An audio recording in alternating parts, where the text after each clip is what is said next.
नमस्कार, मैं हेमंत शर्मा आज आपको 12वीं का पहला चैप्टर जीव विज्ञान का आवर्तबीजों में जनन पढ़ाऊँगा। शुरुआत करते हैं हम आवर्तबीजी पादप का अर्थ होता है आवर्त यानी घिरे हुए और बीजी यानी बीजों से है। अर्थात ऐसे पादप जिनमें बीज फल या फल के आवरण के द्वारा चारों तरफ से घिरे रहते हैं उन्हें आवर्तबीजी पादप कहा जाता है। बात करते हैं जनन की, तो जीवों के द्वारा अपने जैसे समान नव जीवन उत्पन्न करना जो दिखने में शारीरिक आनुवंशिक रूप से अपने जनक के समान होते हैं उन्हें जनन कहा जाता है। नॉलेज में ये ध्यान रखना है कि आवर्तबीजी पादप जितने भी होते हैं उनमें अस्पष्ट पीढ़ी एकांतरण पाया जाता है। पीढ़ी एकांतरण का मतलब ये होता है कि इस दुनिया में जितने भी पादप होते हैं उनमें दो प्रकार की पीढ़ियाँ पाई जाती है। एक होती है बीजाणुउद्भिद और एक होती है युग्मकोद्भिद। हमारे लिए यह काम की बात है कि आवर्तबीजी पादपों में जो अगुणित अवस्था होती है तथा द्विगुणित अवस्था होती है हमेशा एकांतर क्रम में पाई जाती है, यानी कि पहले द्विगुणित होगी, फिर अगुणित होगी, फिर द्विगुणित होगी और फिर अगुणित होगी। आवर्तबीजी पादपों में जो द्विगुणित अवस्था होती है वो मुख्य अवस्था मानी जाती है, जो लंबे समय तक चलती है, यानी दीर्घकालिक अवस्था होती है और ये सबसे विकसित होती है। जबकि जो अगुणित अवस्था होती है जिसको एन या इंग्लिश में हैप्लोइड से दर्शाया जाता है वो बहुत ही अल्पकालिक होती है और हासित होती है, यानी उसके विकास ज़्यादा नहीं होता है और उनमें ज़्यादा स्वतंत्र वृद्धि भी संभव नहीं हो पाती है। इम्पोर्टेंट चीज़ ये है कि केवल आवर्तबीजी पादपों में फल एवं पुष्पों का निर्माण होता है, जबकि अनावर्तबीजी पादपों में फलों और पुष्पों का निर्माण या फल या पुष्प जैसे इनमें कोई भी रचना नहीं पाई जाती है। अब बात करते हैं अपन आवर्तबीजी पादपों में जनन की। तो पौधों में जनन को मुख्य रूप से दो भागों में बांटा जाता है। सबसे पहला है अलैंगिक जनन और दूसरा है लैंगिक जनन। आपके कोर्स के अंदर अलैंगिक जनन को फिर दो भागों में बांटा गया है, एक है अनिश्चित बीजिता और एक है कायिक जनन। कायिक जनन को भी फिर दो भागों में बांटा गया, प्राकृतिक जनन और कृत्रिम कायिक जनन। प्राकृतिक कायिक जनन चार विधियों के द्वारा संपन्न होता है, जिसमें से पहली विधि है तनों के द्वारा, दूसरी विधि है जड़ों के द्वारा, तीसरी है पत्तियों के द्वारा और चौथा है जनन रचनाओं के द्वारा। जबकि कृत्रिम कायिक जनन की जो होती है वो तीन प्रकार की विधियों से संपन्न होती है, जिसको बोलते हैं कर्तन, दाब लगाना और रोपण विधि। अब हम इस वीडियो में अलैंगिक जनन को सिलसिलेवार समझेंगे। बात करते हैं अपन अलैंगिक जनन की। अलैंगिक जनन यानी वह जनन जिनमें लैंगिक क्रियाएं नहीं पाई जाती है उन्हें अलैंगिक जनन कहा जाता है। सामान्यतः ऐसे पौधे या ऐसे जीव जिनमें लैंगिक जनन के लिए कोई विशेष प्रकार के अंग नहीं पाए जाते हैं वे सारे के सारे अलैंगिक जनन के द्वारा जनन क्रियाओं का संपन्न करते हैं। चूंकि इस प्रकार के जनन में अर्धसूत्री विभाजन तथा युग्मकों का संलयन जैसी कोई क्रिया नहीं होती है, इसलिए इसे असंग जनन भी कहा जाता है। इस प्रकार के जनन से उत्पन्न होने वाली संतानें आनुवांशिक रूप से सदैव अपने जनक पौधे के समान होती है, यानी जो भी संतान उत्पन्न होगी उनके जेनेटिक गुण यानी उनका आनुवांशिक गुणसूत्रों की संख्या हमेशा अपने मूल पौधे के समान होगी। इम्पोर्टेंट चीज़ है कि इसी को एपोमिक्सिस भी कहा जाता है। कई बार आपके बोर्ड में सवाल आ रखा है एपोमिक्सिस या असंग जनन किसे कहते हैं, तो अलैंगिक जनन को ही असंग जनन कहा जाता है। इसमें आगे एक चीज़ और ध्यान रखना है कि इस प्रकार के जनन से उत्पन्न संततियां हमेशा जनक की क्लोन होती है। अब यहाँ पर एक नया शब्द आ गया है क्लोन, यानी कि ये जो भी संततियां जो उत्पन्न होगी वो शारीरिक रूप से या आनुवंशिक रूप से अपने जनक के सेम टू सेम यानी जिसको अपन बोलते हैं हूबहू होती है, उसे क्लोन कहा जाता है। अब बात करते हैं अपन क्लोन विधि की। वे संततियां जो आनुवंशिक व शारीरिक रूप से अपने जनक के समान होती है वो उसकी क्लोन कहलाती है। क्लोन विधि भी अलैंगिक जनन का एक प्रकार होता है। अर्थात अलैंगिक जनन की वह विधि है जिसमें किसी जीव की कई कोशिका से नया जीव तैयार किया जाता है, यानी उसकी कोई भी वेजिटेटिव कोशिका नहीं कई कोशिका ले ली जाती है और वही कोशिका को वापस नए जीव का स्वरूप दिया जाता है। इसलिए इस विधि को अल क्लोन विधि या क्लोनिंग विधि भी कहा जाता है। अब बात करते हैं अपन अनिश्चित बीजिता की, जो अलैंगिक जनन का पहला भाग है। यहाँ अ के मतलब है बिना, निषेक का मतलब होता है निषेचन और बीजता का मतलब होता है बीज बनाना। जैसा कि शब्दों से दिख रहा है, वह प्रक्रिया जिसमें बिना लैंगिक क्रियाओं के बीज का निर्माण होता है उसे ही अनिश्चित बीजता कहा जाता है, यानी कि इसमें कोई लैंगिक प्रक्रिया नहीं होती है, सीधा बीज का निर्माण होता है। और सबसे बड़ी बात होती है कि ये बीज जितने भी होते हैं ये जननशील होते हैं, यानी कि इनसे आगे नए पौधों का निर्माण किया जा सकता है। इस क्रिया को अनिश्चित बीजता कहते हैं। दूसरे प्रकार का जनन होता है उसको बोलते हैं कायिक जनन। जैसे कि नाम से स्पष्ट है, काया का मतलब शरीर होता है, अर्थात इस वह जनन की प्रक्रिया जिसमें बीज के अलावा यानी बीज को छोड़कर पौधे के किसी भी अन्य भाग से, चाहे वो जड़ हो, तना हो या पत्तियां होती है, उनके द्वारा नए पादप का निर्माण किया जाता है। इस घटना को कायिक जनन या वर्धी जनन कहा जाता है।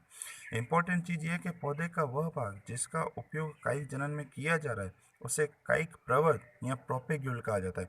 कई बार बोर्ड के परीक्षाओं में या लोकल परीक्षा में प्रोपेग्यूल के नाम से सवाल पूछा जाता है। तो वे पौधे के वे अंग जिनके द्वारा कायिक जनन की क्रिया संपन्न होती है उनको एक कायिक प्रवर्ध या प्रोपेग्यूल कहा जाता है। कायिक जनन को भी आपके दो भागों में बांटा गया है। पहला प्राकृतिक कायिक जनन और दूसरा है कृत्रिम कायिक जनन।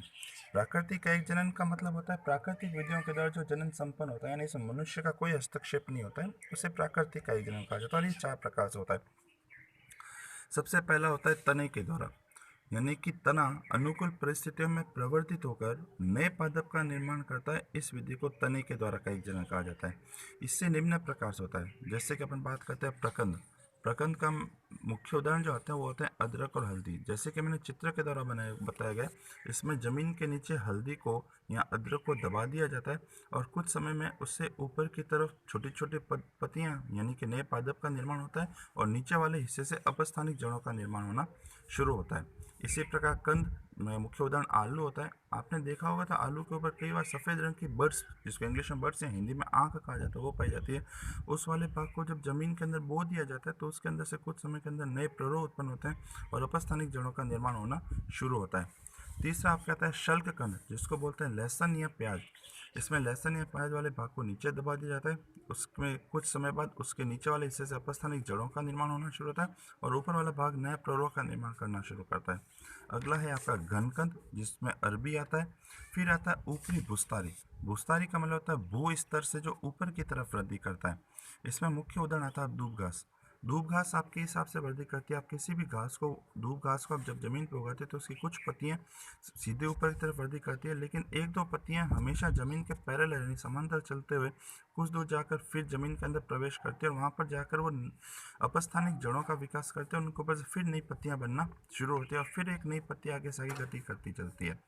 फिर आता है अंतः भूस्तारी, यानी कि वे पौधे जिनमें पत्तियों का यानी अपस्थानिक जड़ों का विकास भूमि के अंदर की तरफ लगातार होता है। इसका मुख्यतः पुदीना और गुलदाउदी आता है। पुदीना जो होता है उसकी अपस्थानिक जड़ें से शाखाओं के रूप में नीचे वृद्धि करती है और शाखाओं से ऊपर के भाग में प्ररोह यानी कि नए पादप का निर्माण होना शुरू होता है।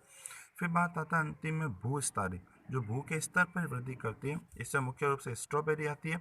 स्ट्रॉबेरी के पादप में कई प्रकार की शाखाओं का निर्माण होता है और इन शाखाओं के नीचे से अपस्थानिक जड़ें निकलती है और धीरे धीरे ये जड़ें आपस में विकसित होकर नए पादप का निर्माण करना शुरू करती है। तो ये थे तने के दौरान, जिसमें मुख्य रूप से प्रकंद आता है, कंद आता है, शल्क कंद आता है, घनकंद आता है, ऊपरी भूस्तारी, अंतर भूस्तारी और भूस्तारी आता है। आपके अधिकतर जो सवाल आते हैं वो इसमें प्रकंद, कंद और ऊपरी और अंतर भूस्तारी के उदाहरण ज़्यादा पूछे जाते हैं। वैसे आपको बता दूं, बोर्ड के हिसाब से ये पार्ट सिर्फ आपके 4 अंकों का ही है, तो इसमें से ज़्यादा बड़े सवाल नहीं आते हैं। इसमें आपके लघुतरात्मक एक सवाल आता है और एक सवाल आपके 2 सवाल आपके अति लघुतरात्मक में से आते हैं।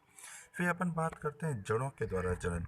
उसी तरह से जिस प्रकार तनों में होता है, जड़ें भी अनुकूल परिस्थितियों में स्फुटित होकर नए पादप का निर्माण करती है, इसलिए इसमें जड़ों के द्वारा कायिक जनन कहा जाता है। इसमें मुख्य रूप से शीशम का पेड़, चमेली का पेड़ और नीम का पेड़ आता है। कुछ पौधे ऐसे भी होते हैं जिनमें कंदीय मूल नए पादप का निर्माण करती है और इसमें प्रमुख उदाहरण होता है शकरकंद, डेहलिया और एस्पेरेगस, यानी कि ये वे पौधे हैं जो कंदीय मूलों के द्वारा जनन करते हैं। आगे अपन बात करते हैं तो तीसरा जो चरण होता है वो होता है पत्तियों के द्वारा, यानी कि वे पौधे जिनमें पत्तियों के द्वारा संपन्न होता है उसे पत्तियों के द्वारा जनन संपन्न किया जाता है। ये मुख्य रूप से 2 प्रकार से जनन को संपन्न करती है। पहला, पत्तियों में पर्णफलक के जो किनारे होते हैं, पत्तियों के जो किनारे होते हैं उन पर कुछ कायिक रचनाएं बनती है और वे कायिक रचनाएं जनन की क्रिया को संपन्न करती है। जैसे कि मैंने इसमें चित्र के द्वारा स्पष्ट किया, पर्णफलक के द्वारा जनन अधिकतर ब्रायोफिलम की पत्ती, जिसको अपन हिंदी में पत्थर चट्टा बोलते हैं, उसके द्वारा संपन्न होता है। इसमें पत्ती के किनारे पर कुछ अपस्थानिक कलिकाओं का निर्माण होता है और ये कलिकाएं जब पूरी तरह से परिपक्व हो जाती है तो टूटकर नए पौधे का निर्माण करना शुरू करती है। दूसरा, इनमें जनन होता है पर्णवृंत के द्वारा। इसका मुख्य उदाहरण बिगोनिया होता है। वृंत हमेशा पत्ती के जो वह हिस्सा जो तने या शाखा से जुड़ा रहता है उसको वृंत कहा जाता है।